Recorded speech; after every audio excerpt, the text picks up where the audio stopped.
ನಮ್ಮ ಊರು ಅಂದ, ನಮ್ಮ ಶಾಲೆ ಚಂದ, ನಾನು ಪುಟ್ಟ ಕಂದ, ಮಾಮ ನನಗೆ ತಂದ.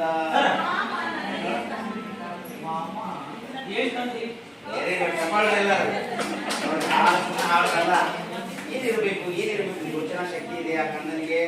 ಏನ್ ತಂದ ಅಂದ್ರೆ ಬೆಳಗಾವಿ ಕುಂದ ಚಂದ, ನಮ್ಮ ಊರು ಅಂದ, ನಮ್ಮ ಶಾಲೆ ಚಂದ.